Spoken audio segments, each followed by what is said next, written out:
প্রিয় বন্ধুরা, দেখছেন এই মুহূর্তের আবহাওয়ার গুরুত্বপূর্ণ খবর। আজ 13ই নভেম্বর, বুধবার। বঙ্গোপসাগরে তৈরি হয়েছিল নিম্নচাপ। এই নিম্নচাপের প্রভাবে আমাদের দক্ষিণবঙ্গে কোনো বৃষ্টিপাতের সম্ভাবনা আছে কিনা, আগামী 5 দিনের আবহাওয়া কেমন থাকতে চলেছে, আমাদের রাজ্যে পুরোপুরিভাবে ঠান্ডার আগমন কবে ঘটতে চলেছে, কবে থেকে কুয়াশা পড়ার সম্ভাবনা থাকছে, এই গরম থেকে কবে আমরা মুক্তি পাবো, সবকিছুই থাকবে আমরা এর প্রতিবেদনে। তো অবশ্যই আপনারা চ্যানেলটিকে সাবস্ক্রাইব করে ভিডিওটাকে সম্পূর্ণ দেখার চেষ্টা করবে। দ্বিতীয়ত বলে রাখি, দক্ষিণ চীন সাগরে পরপর 3টি ঘূর্ণিঝড় আসবে। 3টি ঘূর্ণিঝড়ের মধ্যে সর্বোচ্চ গতিবেগ থাকবে 250 কিলোমিটার, 288 কিলোমিটার সর্বোচ্চ গতিবেগ নিয়ে আছড়ে পড়বে ফিলিপিন্সে। আমরা প্রথমত আমাদের ভারতবর্ষের আবহাওয়াটা একটু বিস্তারিত আপনাদেরকে জানাবো। বঙ্গোপসাগরে তৈরি হয়েছিল যে নিম্নচাপ, সেটা সরাসরি দক্ষিণ ভারতে প্রবেশ করেছে। এই সময় দক্ষিণ ভারতে প্রচুর বৃষ্টি হয়। এটা মনসুন সময় দক্ষিণ ভারতে নেলোর, চেন্নাই, পুডুচেরি এসব অঞ্চলে, কোয়েম্বাটুর এসব অঞ্চলে কিন্তু প্রচুর বৃষ্টি ঘটাবে। বিভিন্ন জায়গায় তৈরি হয়েছে কমলা সতর্কবার্তা এবং হলুদ সতর্কবার্তা। Very to very extremely heavy rainfall হওয়ার সম্ভাবনা রয়েছে।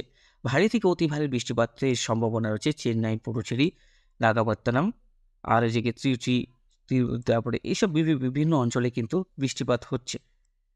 আমাদের বঙ্গোপসাগরেও পরিষ্কার এখন রয়েছে, আর আমাদের আরব সাগরও পরিষ্কার রয়েছে।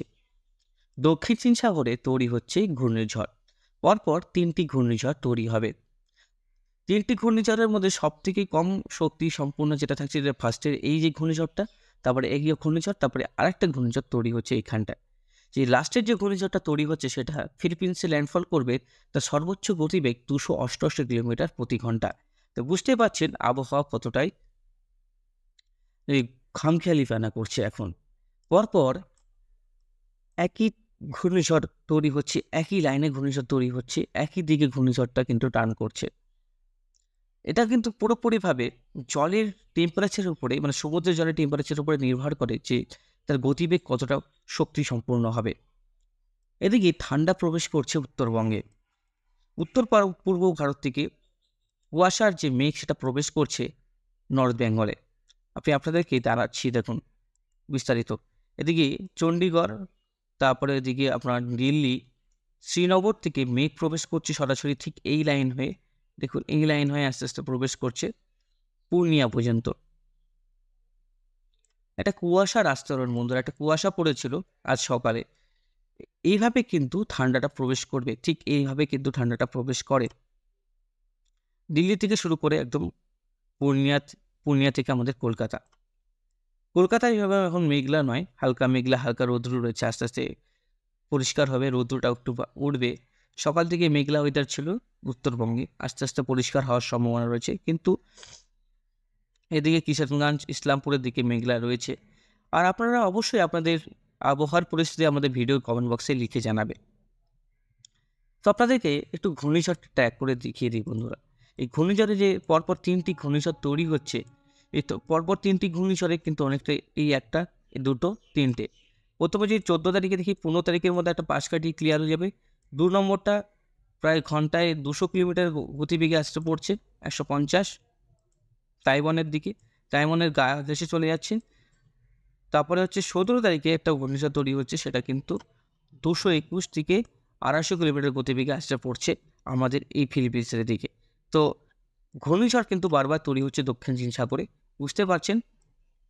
এর প্রভাবে কিন্তু আমাদের ভারতবর্ষে কোনো এফেক্ট পড়বে না, কিন্তু পরবর্তী সময় একটা নিম্নচাপ তৈরি হওয়ার সম্ভাবনা রয়েছে বঙ্গোপসাগরে। সেটা প্রায় 22 তারিখের পর থেকে সম্ভাবনা রয়েছে। দেখা যাক, কত দিনের আপডেট না দেখিয়ে মানে দেখিয়ে তো লাভ নেই।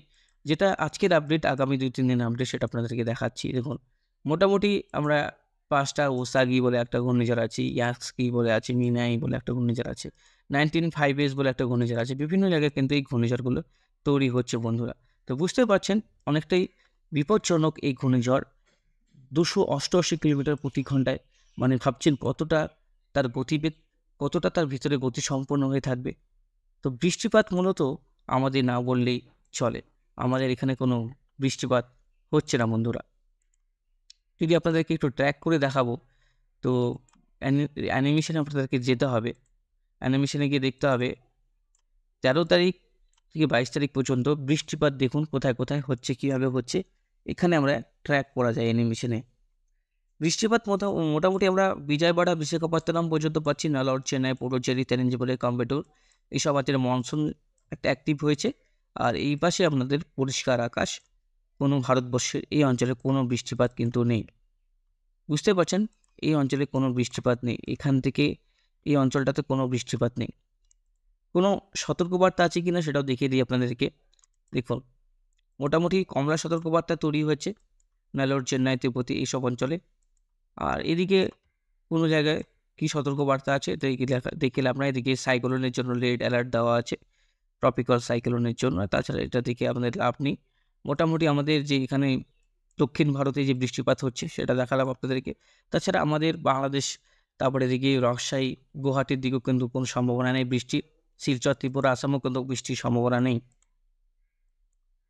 বাংলাদেশও পরিষ্কার, গুয়াহাটি পরিষ্কার, ত্রিপুরা পরিষ্কার, কোনো জায়গায় বৃষ্টির কোনো সম্ভাবনা নেই। আগামী 22 তারিখ পর্যন্ত কোনো বৃষ্টি নেই আমাদের দক্ষিণবঙ্গে এবং উত্তরবঙ্গে। কোনো পরিবর্তন আসলে অবশ্যই আপনাদেরকে জানাবো। যেটা আমাদেরকে দেখালাম যে মোটামুটি ঠান্ডা প্রবেশ করবে, সেই ঠান্ডা প্রবেশ করবে কবে সেটা আপনাদেরকে বলে দিচ্ছি পুরোপুরিভাবে। 15 তারিখ থেকে ঠান্ডা প্রবেশ করবে। 15 তারিখ থেকে ঠান্ডা প্রবেশ করবে। 16 তারিখ থেকে আস্তে আস্তে তাপমাত্রাটা কমতে শুরু করবে। 17 তারিখ থেকে দেখুন তাপমাত্রা কমবে। 18 তারিখ, 19 তারিখ এর যে ঠান্ডাটা পড়ে গেল, 19 তারিখ পর্যন্ত পুরোপুরিভাবে ঠান্ডাটা আমরা পাচ্ছি। মোটামুটি 19 তারিখ, 20 তারিখ, 15 তারিখ থেকে শুরু হবে আস্তে আস্তে। 15 তারিখ থেকে আমরা দেখতে পাচ্ছি কমবে তাপমাত্রা 19 ডিগ্রি। তারপরে হচ্ছে এদিকে 26, 21, 19, উত্তরবঙ্গের দিকেও কম থাকবে। মোটামুটি 17-16 ডিগ্রি কাছাকাছি চলে আসবে তাপমাত্রা। মোটামুটি 19 ডিগ্রি সেলসিয়াস, 16 ডিগ্রি সেলসিয়াস। আস্তে আস্তে কিন্তু ঠান্ডাটা পড়তে শুরু করছে বন্ধুরা। 15 তারিখ থেকে আপনারা বুঝতে পারবেন আস্তে আস্তে ঠান্ডাটা শুরু হচ্ছে। এদিকে কুয়াশার দিকটা আমরা যাব। কুয়াশা দিকে যদি যাই বন্ধুরা, তাহলে আমরা দেখতে পাচ্ছি মোটামুটি কুয়াশা যদি হয় 15 তারিখের পরই হবে। 15 তারিখ, 18 তারিখ। এখানে কোনো আপডেট নেই কুয়াশার। এখানে কোনো কুয়াশার আপডেট নেই। কুয়াশাটা এক্সট্রিমভাবে পড়ছে না এখনো পর্যন্ত। দেখা যাক কী হয়, আপডেটে কী পরিবর্তন আসে। পরিবর্তন আসলে অবশ্যই আপনাদেরকে জানাবো। আর আমাদের এখানে কোনো ঘূর্ণিঝড় আসছে না বন্ধুরা, কোনো ঘূর্ণিঝড় হওয়ার সম্ভাবনা নেই। যা বৃষ্টি হবে সেটা হচ্ছে দক্ষিণ ভারতে বৃষ্টি হবে। আমাদের নর্থে এবং সাউথে কোনো বৃষ্টিপাতের কোনো সম্ভাবনা নেই বন্ধুরা। এটা হচ্ছে সঠিক আপডেট। আর কুয়াশার মেঘ প্রবেশ করছে আমাদের উত্তরবঙ্গে, সেটা দেখতেই পাচ্ছি আমি।